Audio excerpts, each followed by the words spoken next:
My name is Elmore Bryant. I grew up on the east side of town, and that was known as Jailhouse Bottom. The two streets in that area was Chipola and St. Clair. The house I was born in was on St. Clair Street.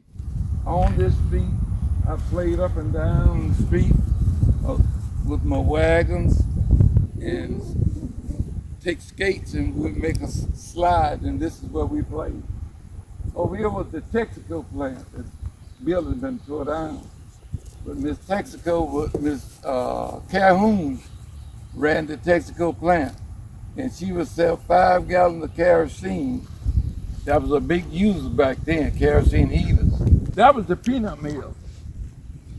My dad and all the men in the community used to work at the peanut mill. Part of it was torn down, but they did not hire any black women. White women picked out the rotten peanuts, and the black men did all the heavy labor at the peanut mill. And men on both streets worked at the peanut mill or the sawmill. And when I was 6 or 7 years old, they said, either you go to college or go to the army. And I didn't do but one, that was go to college. I think one segment we went to the Kodak Square and was able to see the spots that men were arrested from those spots for vagrancy. In other words, the police could stop by and they could be sitting up there on a Monday morning, just sitting on the Kodak Square. And they would ask him, boy, where you work? And they would say, well, I'm not working right now. Come on, get in the car. They would put him in jail and said, you should be working.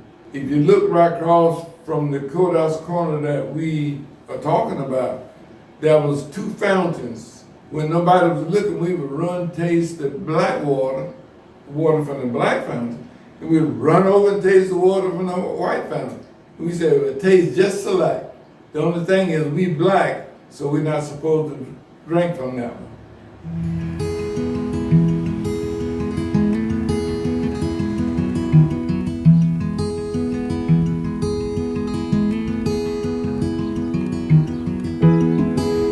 This is the tree, and from the time I was about 5 years old, I was born the year the lynching was. This was the most notorious lynching that was witnessed not only in Florida but in the United States.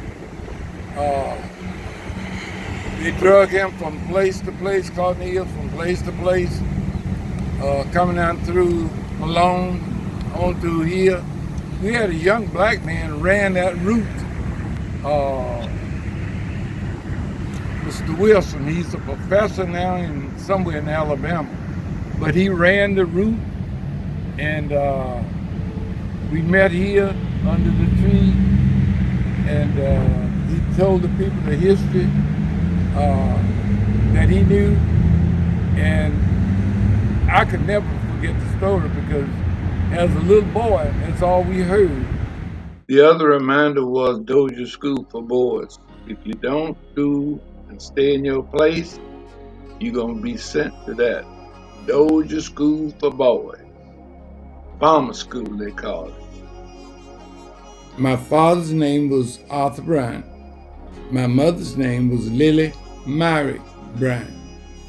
My sister's name was Rosa McKay. She was the baby.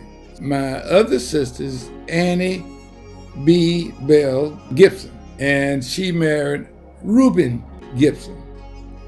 Right here's the burial place of my grandmother. We call her Grandma Berta.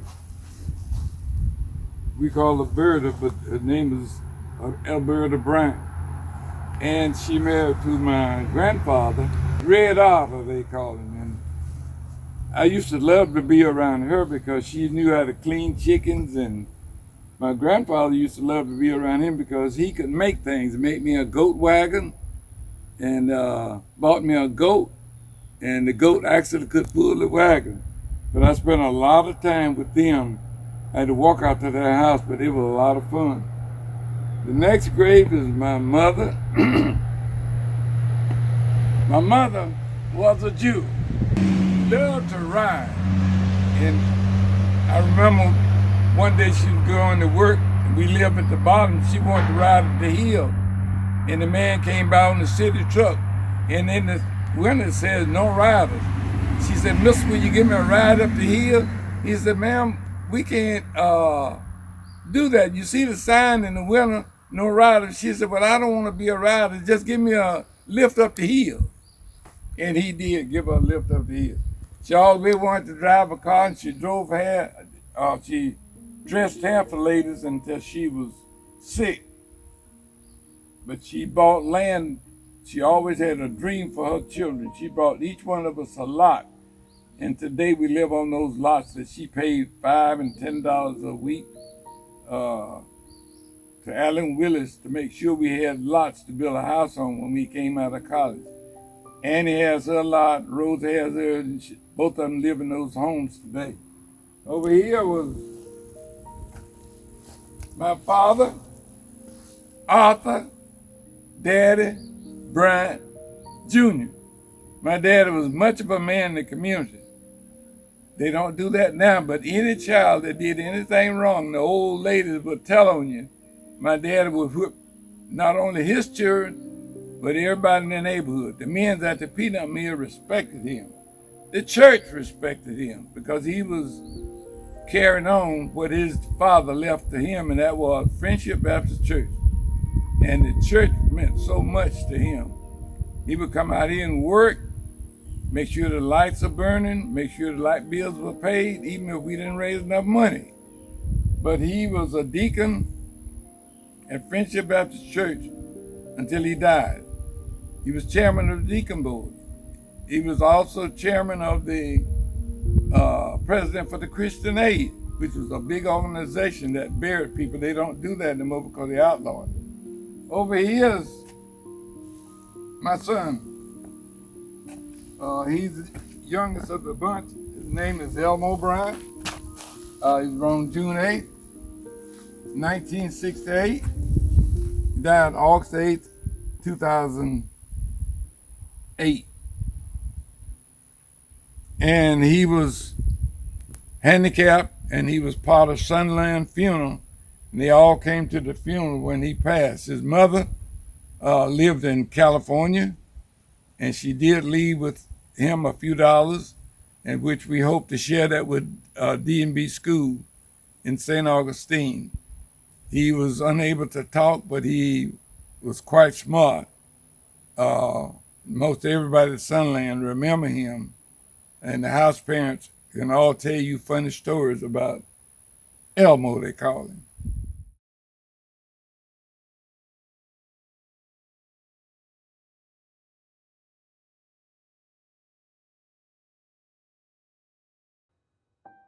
Stay in your place was a constant teacher from the first generation, from age 1, which I was born in 1934. The older blacks would always tell you, stay in your place. And they would remind you of staying in your place, telling the story of the lynching of Claude Neal and Silas Harris, how they were drugged and beat and kicked. And that was a conversation all the time.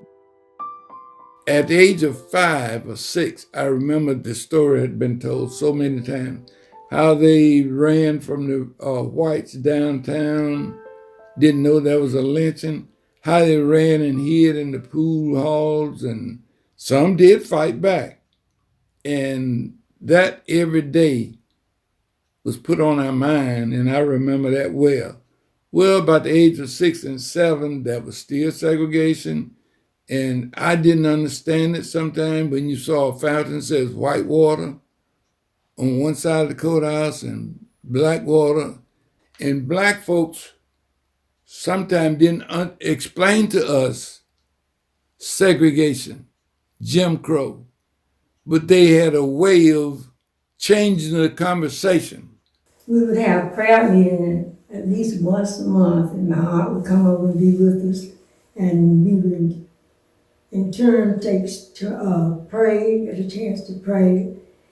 And all during the week, my mother would make sure that we would do something in the Bible. We learn the books of the Bible and different things about the Bible. We grew up in a religious home, and our parents really wanted us to know what us said the Lord. If I didn't want to go to church, what I would do, I would go up on top of the house and stuff the pipes with wet crocker bags, and that would make the smoke come out in the house so we couldn't get ready to go to church. But this is the upbringing. My dad was able to save up enough money, and he did a lot of the work himself, the sheetrock work, and that's the first time I lived in a house, was this house that had sheetrock in it and the electric light. When we were over at the house where I was born, we used lamp light. Academics in school started at Gilmore Academy. Negroes did not have secondary school. They had first elementary schools in almost every church community. And that's what I learned about. Polk Chapel had a great one, Mount Tabor had a great one, Springfield had a great one, Cook Seminary, Two Eggs had, all of them had great elementary schools. I met Elmore when we were in elementary school in Jackson County, and we met in the 6th grade. And we didn't really go out of our way to, you know how you get to know somebody. We were just in the class together. And when we left the Jackson County Elementary School, we went to, it was originally the Gilmore Academy. And then when we got there in the 7th grade, it was called Jackson County Training School. But in our coming up, we learned in 1st grade, pledge allegiance to the flag, be quiet, say a Bible verse, march in school, sing a patriotic song, God Bless America,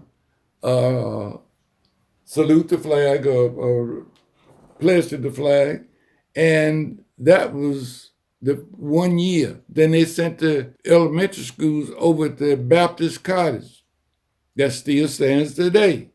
The year I was in 10th grade, they started football again by a guy named Carlton Oop Smith. That probably kept me in school. And the high school girls and boys basketball coach. So the school went from Gilmore Academy to JCTS, and then it left and went to the other side of the campus. I didn't apply myself as well as I could have in high school, but I made it enough in that second 10 years that I got old enough we could go to Ocean City and work. And there were many of us that went to Ocean City. My wife went, Sarah Spies, who was my friend in high school, she went. Miss Everett, that have talked on my life, she went to Ocean City because you couldn't make enough in Marianna going to the peanut field, so we went to Ocean City to make a decent amount of money that would help us when we got ready to go to college. When we went to college, we still had not made that connection with each other. He was at Florida Memorial College in St. Augustine, Florida, and I was at BCU, Bethune-Cookman University. At that time, it was Bethune-Cookman College. I was going to Florida Memorial because my daddy was very concerned about Florida Memorial because they used to take up an offering in church for the association and send to Florida Memorial. When they left Ocean City, they came back ready to go to college. Well, all of them had their applications already in.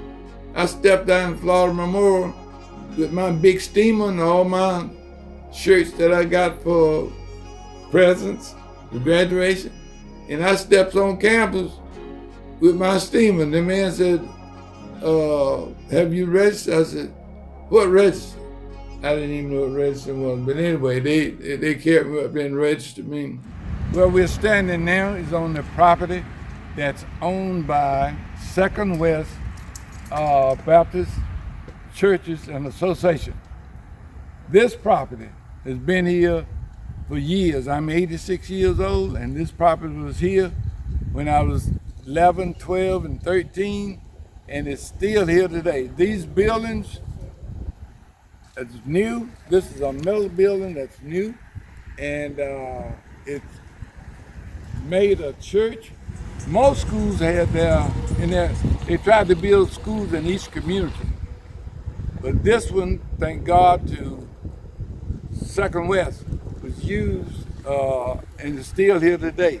This building, the old building, was also used for training of ministers from the college I attended, and from where Second West sent me, helped me get my education machine in order. That's Florida Memorial College. That was in St. Augustine. Reverend A.H. Parker was responsible for the college sent Reverend Whitehurst, Dr. Whitehurst, here to train the ministers here at Second West. And that went on for years until after Reverend Parker's death. Then they began to slow off because the college moved to Miami, where it is now, Florida Memorial University of Miami, Florida. He would come over because he was in a fraternity, Kappa Alpha Psi, but that still didn't ring much with me. And when we came home to do our internship, we interned, both of us at the same time at Jackson County Training School. And we then began to date and talk a little bit. And somebody sowed a seed in most of the blacks' head, send the girls to college and send the boys to the army or to the sawmill and get a job. And an elderly school teacher told my father, you send that boy to college, and if you can't make it, I will help you. And I said that was one of the most pivotal points in my life that started preparing me to do what I began to have in mind to do, and that was that if I ever got a chance to be trained, that I would be a fighter for things that I saw that was so bad in the first 10 years of my life. Who go to the army? They say, if you buy a cop and beat your mother, you won't have to go to the army. So I bought my cop and beat your Olive. My dad signed the note. I met Mr. Olive in Fountain, and he was also on the school board. So between he and the superintendent, they figured out how to get me deferments because there was a shortage of black men teachers. He had driven the car to the beach, and he told me to bring that old Plymouth off his lot. His boy would give me the key. I met him in Fountain when we got that a green and white 56 Ford. Then they kept bugging me about coming to the Army. I had 13 or 15 deferments. The Army was rough for me. Well, when I got discharged and came back home, asked my wife, she did her intern, same place I did my intern, Jackson County Training School. But we couldn't stand each other in high school. She said, we finished our intern, I went to the military and came back. She said, either we get married. She had been out there coaching my mama. Mama was giving the lessons on what to do. one of the things that was very heart touching to me about Elmore is when I met his mother. She was a Christian-hearted, sweet, compassionate person. And I fell in love with her at the very beginning, and she also fell in love with me. And I think she had me kind of picked out, or I would be the kind of girl that she would like for Elmore to marry. So either we get married or we stop this. So we decided to get married. So it was a God-given thing. And we both struggled through college because I didn't have no money, she didn't have any, but her brother helped her a lot. My daddy and the Baptist people helped me a lot. Elmore and I got married in Marianna at St. James AME Church on June the 16th, 1958. The funny thing about that is that we were supposed to have gotten married on the 15th, but we did not get the paperwork at the county courthouse. Very beautiful wedding with all family members. They're touching. After the wedding and all of the fun that we had at the wedding. Very, very exciting time. We went on a short honeymoon overnight in Port St. Joe. We, like most young couples, we struggled, had differences. And if I had anything to pass on to young folks, don't listen to what nobody say about your wife. Wife, don't listen to what nobody say about your husband. He didn't have very much money then, so we didn't go to the elaborate honeymoon. And that was fun, and we came back, and our first home was with his mother and father on Davis Street in Marianna. The same building that was used as Gilmore's Academy. Okay, that's where I graduated from, where St. Louis Church is.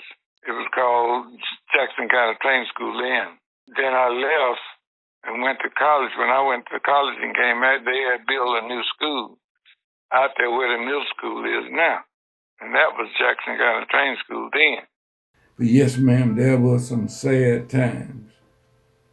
You out there playing ball in that dirt, and they got a gym up there with heat and everything in it, and you playing outdoors.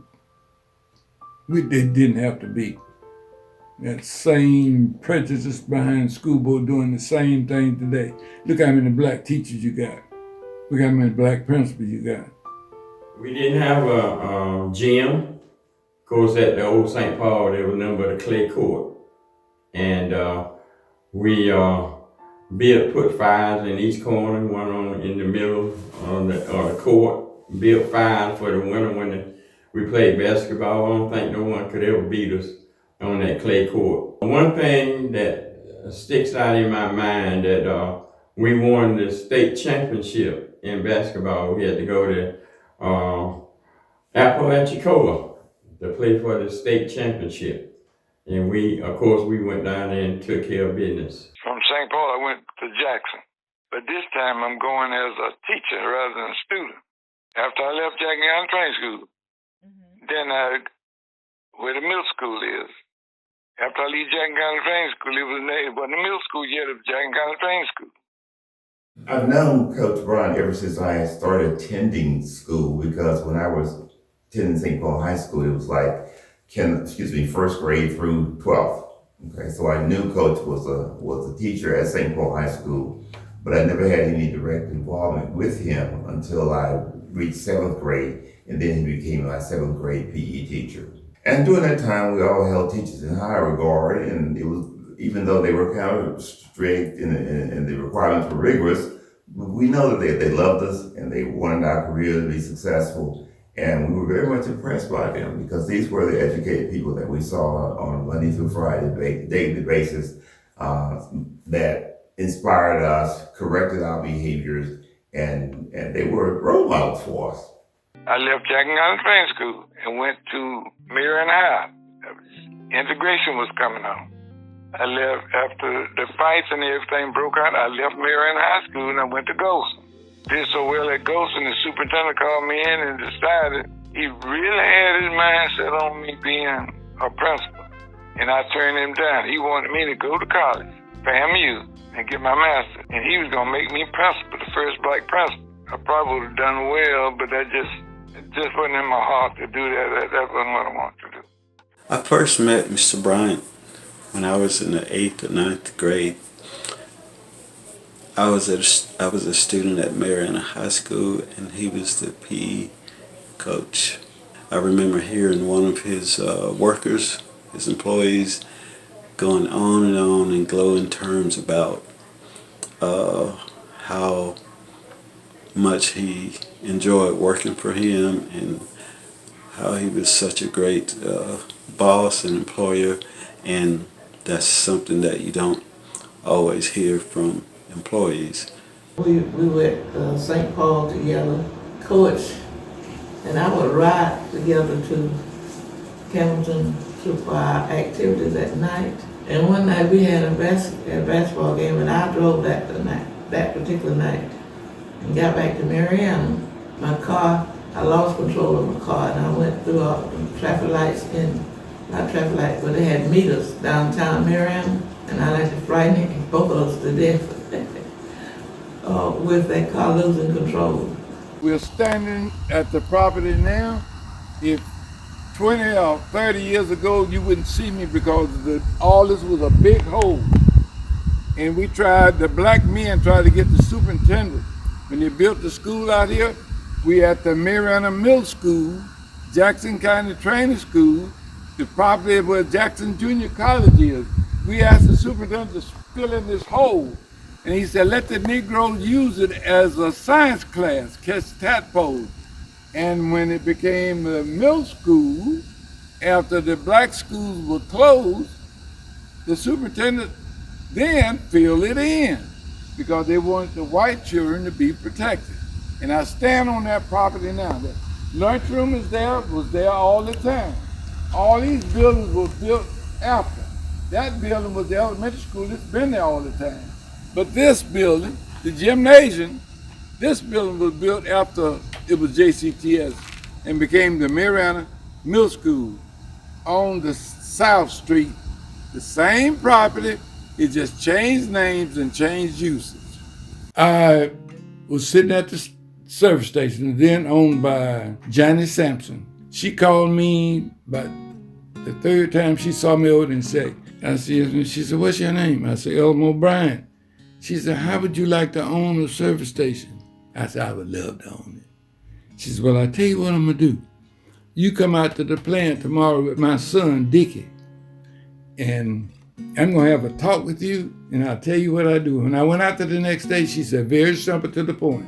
You say you want to own it, I'm gonna pay off all the taxes. When I pay off all the taxes, then you will pay me 1 cent. We're gonna fill up all the tanks. We're gonna put all the oil filters, grease, cases of oil, fill up the station. You pay me 1 cent on the gallon until you pay for that station. Before she died, I had paid her. But that station was the hub. Several people became very successful. The main thing that I can remember from the service station, black children, white children have worked there. And that's the first place black children could ring the cash register. I would drive over to Marianna to support his business.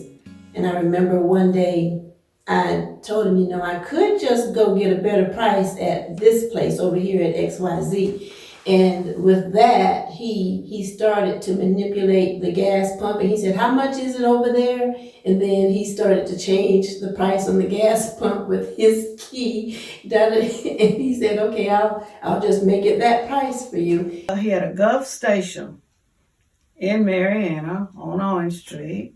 Did very well with that business because he was the only black business in this area. I played a part in that just a little bit because I was the bookkeeper and I kept things kind of running for him.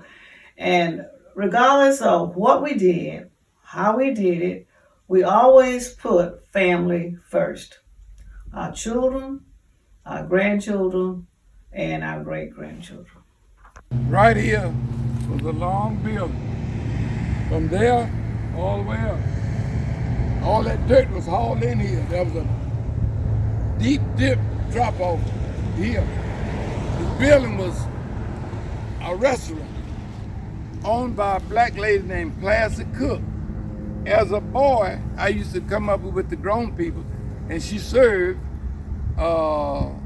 stew beef and rice. With that rice and stew beef, you got macaroni and cheese and some greens. And of course, sometimes you got banana pudding. But she was a very well-established businesswoman because the air base had come here and the black soldiers couldn't eat in a white restaurant, so they ate here. Later on, she built a new place because this place started falling in. And the city bought the last house here, tore it down, so it's a park now. If you let me point over this way, we're gonna stop a few yards down there and I want to show the black business district that we have lost. That one, and the businesses over here would never been had not it been for NAACP and me. We had one grocery store here, IGA and it burned down. It became a great concern about the grocery store being burned down. Half of the people wanted a new grocery store, and half of the people didn't want Winn-Dixie to come to town. So they went before the city commissioner. I had been placed on the city commission then, which I come back to that because I got a lot to add in, but I just quickly say that the vote went down 2 against, 2 for. I broke the tie, and Winn-Dixie is here today, and all this you see down here is because of that one vote that I cast. I had some very good buddies on the city commission: Philip Clackus, Winston Stewart, Bob Sanford, that all played a part. Growing up as the younger son of Elmore Bryant was a true tradition of being a Bryant, and I kind of carried that tradition on of being a Bryant boy. Growing up with him, expectations were you would always start something, you would finish it. You would never quit. You would go through the process of doing your best, and effort always counted as everything.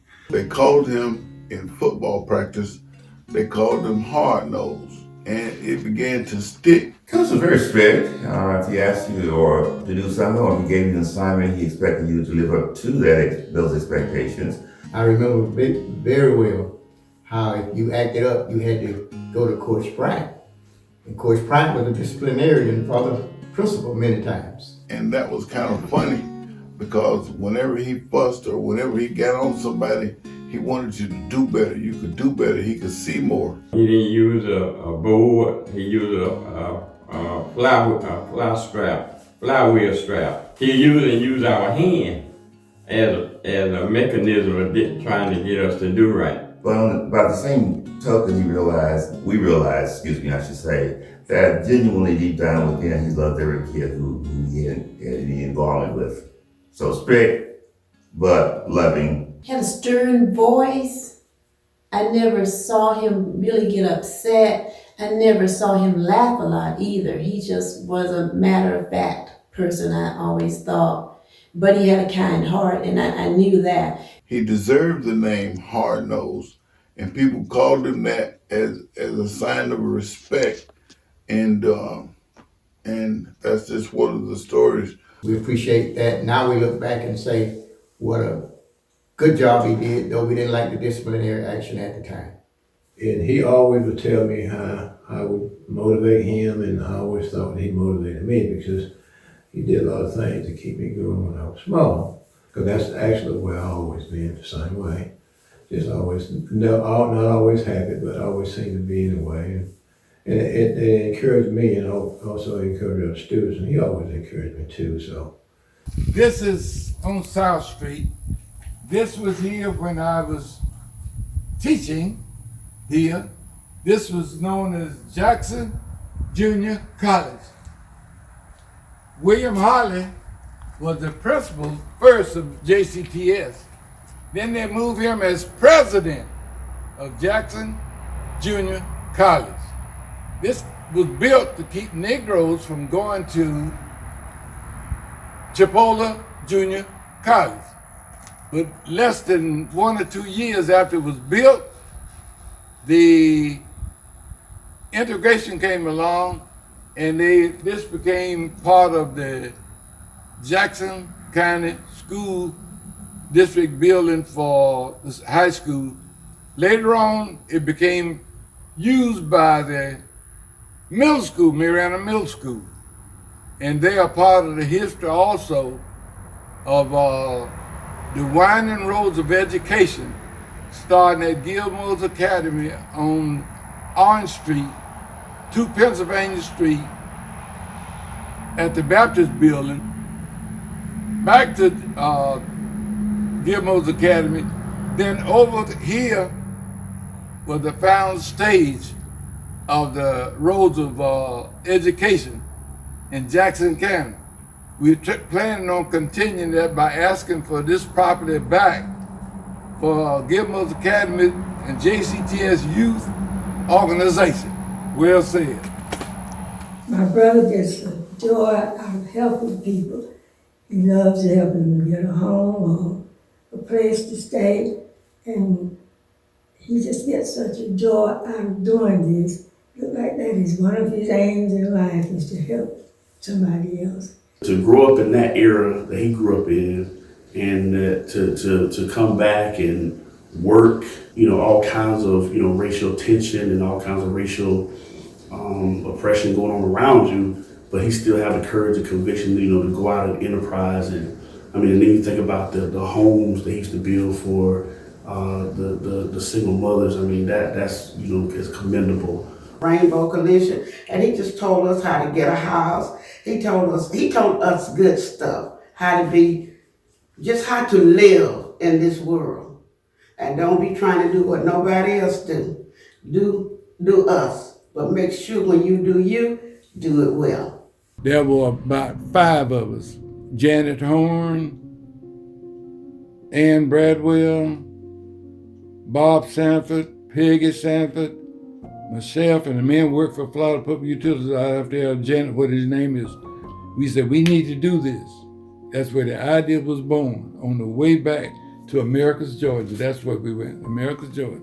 And we went to the Presbyterian Church, and that's where we began putting our heads together about habitat. And I was one of the group and furnished my motorhome to bring the group together. They explained to us what all you had to do, and we thought we was on our way. They said, no, you got to organize. When we got back, they said, well, you might not want to organize as Friendship Baptist Church because the church is all black. Well, let's organize later. A white man joined our church because he was trying to help him get his wife back. But anyway, he was a good fella. He put good money in church, but then he left. So we was right back where we started. We said, okay, let's change the name. Chipola Rainbow Home Builders. All right. Since then, Chipola has built 36 houses, all owned by black women. And that's what I was so proud of him about. He was not satisfied unless he always looked out for what we might call the low person on the totem pole. And he'd always go out of his way to make them feel that they were necessary and that they were loved and they were needed. Became his entrepreneurial spirit from his youth came out as an adult. He engaged in building homes for the homeless with Rainbow, and he engaged in, I suppose, the Habitat program coming along with Jimmy Carter's family, whatever, caught on to the home building also. And he just encouraged people to become homeowners rather than continue to live in their homes that they had been, we used to call them shotgun houses, that with no facilities, no running water, oftentimes no restrooms, whatever. You can imagine from 1 to 10, walking to school from here all the way out to Pennsylvania Avenue. But that's what we did. And education was an important part of my life.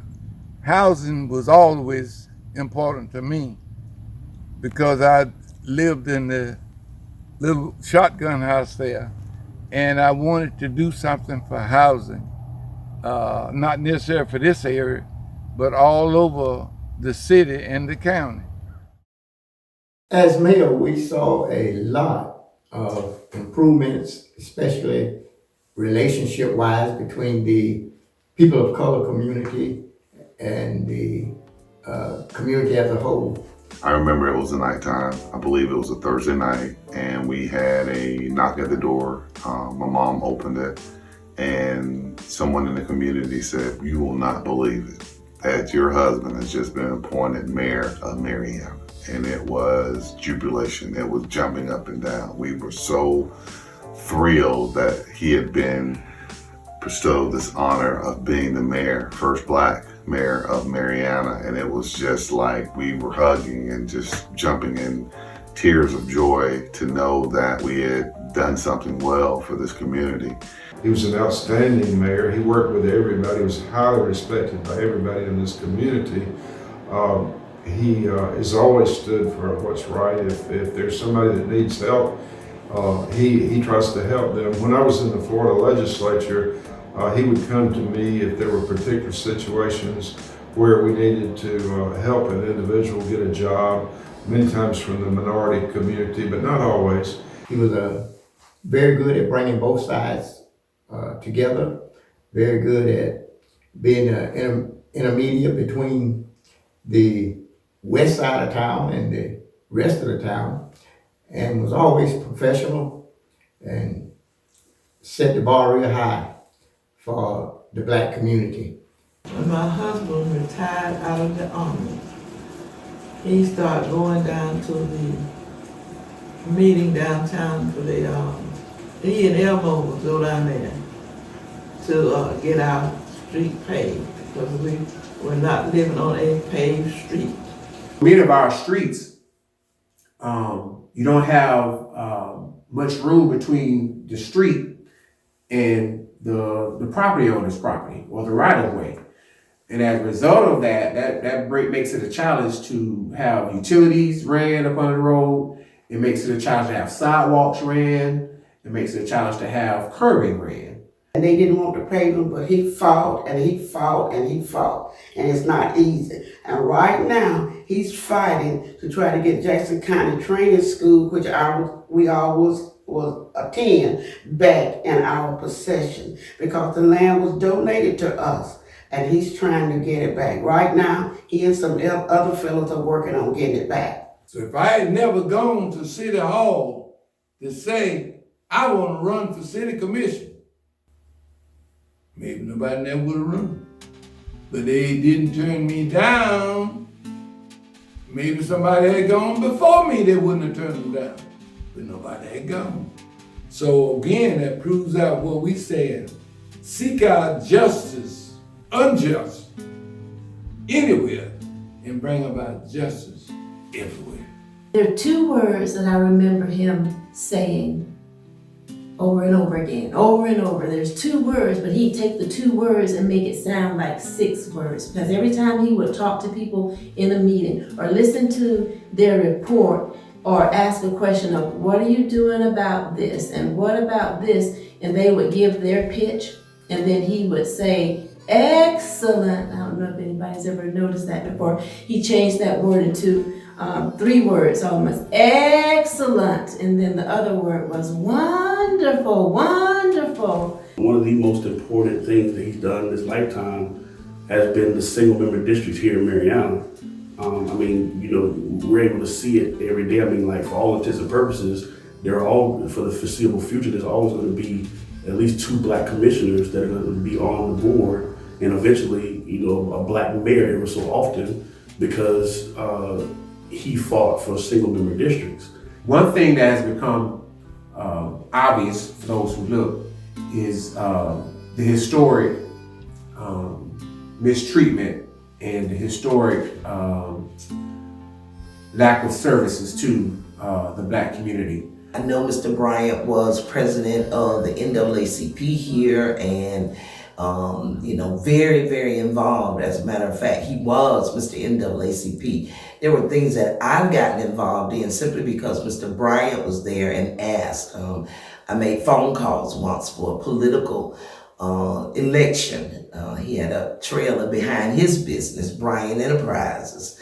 And had meetings back there and just involved in things. And even today, if you pick up the phone and call Mr. Bryant, he is more than willing to assist. Mr. Bryant continues even to this day to come up to the city commission and also to the county commission to express concerns for issues within our community. In Jackson County, they don't say Elmore, they say Elmo. There's always, if something went wrong or somebody felt like something happened and they needed an advocate or they needed somebody to turn to, they needed somebody to fight for them, it was always, we gotta go get Elmo, gotta go get Elmo, gotta go get Elmo. This was the blue front. Down here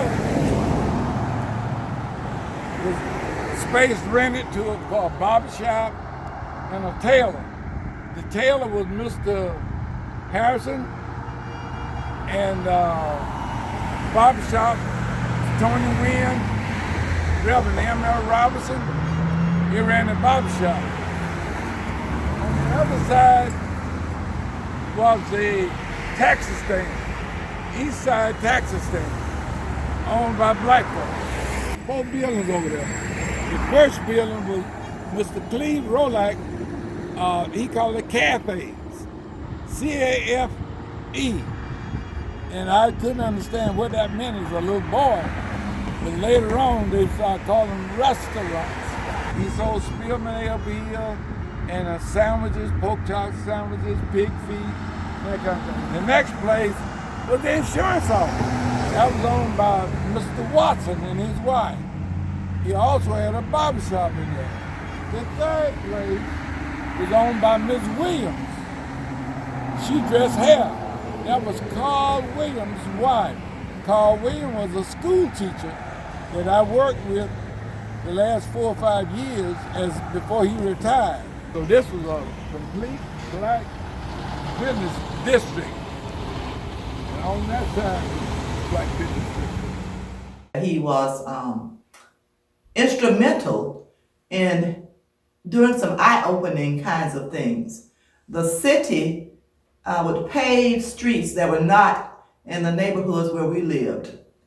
And the city would, for whatever reason, not allow chain stores to enter our county. And eventually that led to a lawsuit. When we sued the city, the mayor was told to step down.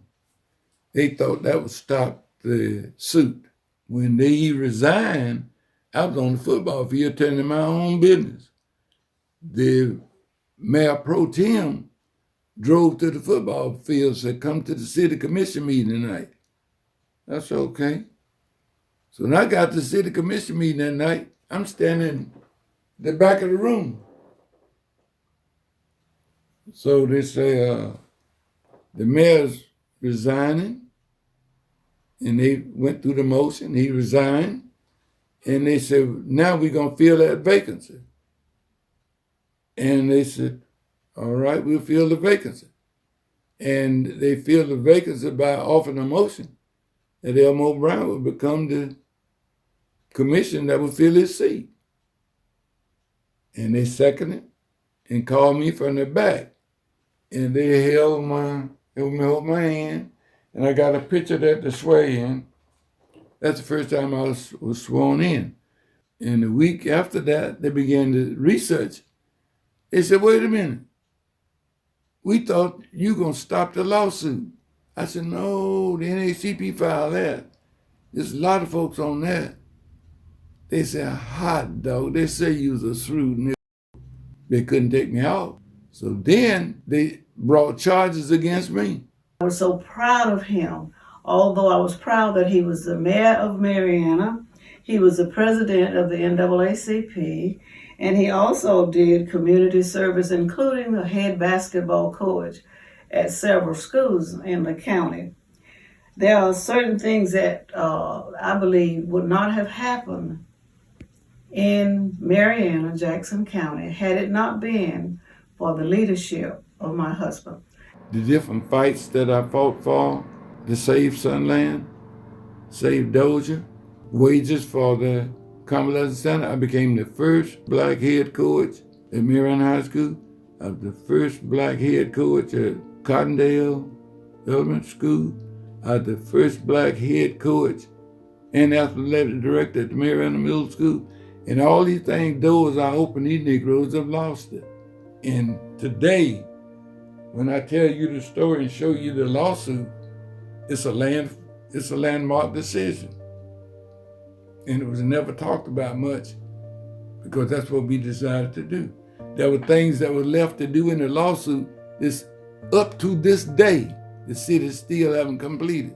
But we also wanted to accomplishment, we brought Jesse Jackson here to run for president in Marianna Jackson County. We raised more money for Jesse Jackson than they did anywhere in the state of Florida other than Tampa.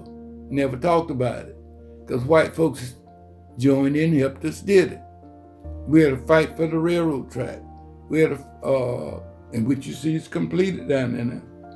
That was fought 15 years ago, and we just getting results. This is the sign, Welcome to West End Community. And a little bit of things here. Then there are a couple of trees that were planted in recognition of the outstanding work by citizen Queen Brown, CSX, and the city of Marianna.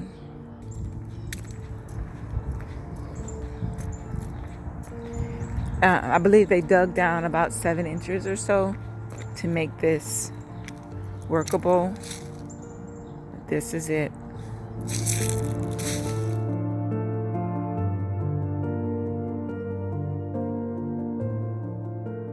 My parents were very serious about the NAACP when I was growing up. They always made sure they had their members, and as soon as I was able to become of age, they wanted to make sure that I became a youth member. When I became a youth member, that's when I started having an opportunity to interact with Mr. Elmore Bryant. One thing I admired very much about Mr. Bryant was the fact that even if he didn't have the answers, he had an uncanny way of finding people who had the answers, who had the experience, and could guide he and the other adults in the NAACP and community leaders, could guide them into the proper way to handle the legalistic kinds of things that had to come forward in order for us to make progress. I would like to say, Mr. Bryant, thank you for your love, your kindness, and your great words of wisdom that you gave me throughout the years. It has been a wonderful journey while I was in college and in high school, being a member of the NAACP. So he would work on some huge cases like the Martin Lee Anderson case. And then he went undercover at Family Dollar. We had about 52 complaints from the Family Dollar about hiring discrimination. They came to town with 21 white males, and Mr. Bryant went undercover to check it out.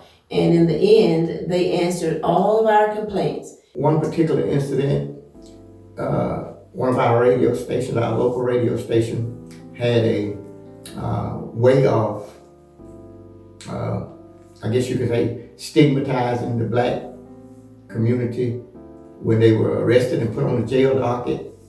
But Deacon Bryant kept noticing it, listening to it on the radio, seeing it in the paper, where the people of color would be labeled as of color, where the other constituents in the community would not. So he made a special effort to go to the radio station and to ask the manager, if you're gonna do one race, then you should do the other race as well. And he was so calm and collective in it, and didn't do it to get a whole lot of praise, but just because he figured it was right. If he saw something that was unjust, he would go to the leadership of that entity and negotiate, try to have the leadership understand that there was a different perspective and that he wasn't looking to bring litigation. He was looking to move things forward in a very progressive and a positive way, not ruffle feathers, but at the same time achieve a more just system. NAACP purpose is to seek out injustice anywhere and bring about justice everywhere. So in order to do that, you must have tools. And the tools were to go to those places and test them out by trained people until we bring about a change for what? Justice. I'm just proud of being able to be a part of this documentary, and I hope it turns out great. I love you, man. I love everything that you've done for our family and everything that you've done for everything here and everybody in our community. And as an NAACP president, he put together drives and knocking on doors and canvassing, and we just did so very much in this community and in this area. He would give you the shirt off his back. He was that kind of person. He would give you the shirt off his back if you needed or asked him for it. He always have had a big heart, and I kind of felt like something good was going to happen to him because he had such a good personality. Since I was going to be saying all these nice things about a Kappa man, I wanted to make sure that I wore my Omega Psi Phi. On behalf of myself, Ladre Gilbert, my father, Johnny Lee Gilbert, and my mother, the late Carnell Gilbert, I'd like to express a deep sense of gratitude to you for all of your hard work, sacrifice, the legacy you've built, and the legacy that you continue to leave. I want to put this in perspective. I thank you for your wife, Sister Eunice Jean Bryant, because behind every man there's a good woman, and she is a good woman. And she has taught me so much about the Bible, and I appreciate both of you all, and I love both of you all. And Miss Bryant was one who I always saw with Mr. Bryant, whether that was on a march or a parade. And she was always influencing in her own way. The educator, it's our job to teach. And she was able to encourage me in that very first year, which allowed me to do several other years at the high school, and even now, 18 years later, to continue to teach. I want to say thank you for doing this, and I think it's a worthy effort and worthy cause, and Coach Bryant will live on forever in my mind. My mother was alive. My mother was Miss Queen Brown. I remember them working hand in hand, trying to get things done in the community. And I also remember she would always say to him, Elmore, you take care of my son. And I think he's taken that charge, and he has looked out for me. And I just want to say that I'm happy to participate in this tribute to him. And the accomplishments that I have made so far, it was because all of you putting that instilled me in me when I was quite young. Never will forget it. And I pray that you live a long time to teach other young men. He's done it all, I guess, and he did it with grace. But you better not push him too far. He will take a stand if he needs to, but I respect him greatly, and he's played a significant role in my life, in my career. No matter what was done to Mr. Bryant, he still never retaliated. He stayed the course, sought leadership, prayed, sought legal assistance, and just stayed the course. Deacon Bryant was a great mentor to us, and still is. We still look to him for advice in critical times and leadership. We just want to say we need more mentors like Deacon Bryant. I want to thank him for what he's done for Jackson County, community, church, NAACP. We worked with him as he brought Jesse Jackson, the candidate for President of the United States, to Jackson County. Elmore worked very, very hard. He didn't neglect me nor my children, but there were some things he would always tell me when we would talk about the things that he had done or the things that he was doing. He would always tell me that had it not been for the nickels and dimes of the churches in Marianna and Jackson County, he would not be where he is today. Be proud of being a black man or a black woman, and let it be known that our voices matter, and that we matter, and that our generation matters. Thank you for your kindness. Thank you for your guidance, but most of all, thank you for knowing who God is. We love you, we adore you, and we give you honor today. Amen. Put every inch of his energy trying to win the race, but at the end, the turtle, at least one expected to win the race, cross the finish line. So that tells us in life, you might not win every race, but if you pace yourself, many times you'll come out the winner. Every single time I would call him to come help with the youth, whether it was to come just participate on the program, say some words to the youth, because I don't believe there's anybody else in Jackson County who knows the history that can actually share it with the youth the way that he can. Thank you for a lifetime of dedication. We have a huge debt that we could never repay. It's gonna be every couple of months, but he's gonna be by because it's another project, it's another fight, it's another. That's him. That's who he is. He's a fighter. He is our drum major for justice. If there is a march, if there is a meeting, if it is involving justice, injustice, the community, you better know Elmore Bryant will be there. Thank you, Mr. Bryant, for the influence that you've been in my life, the example that you have set as a male member of the family. 56 years I've been carrying the torch, fighting against segregation and trying to bring about justice in this place.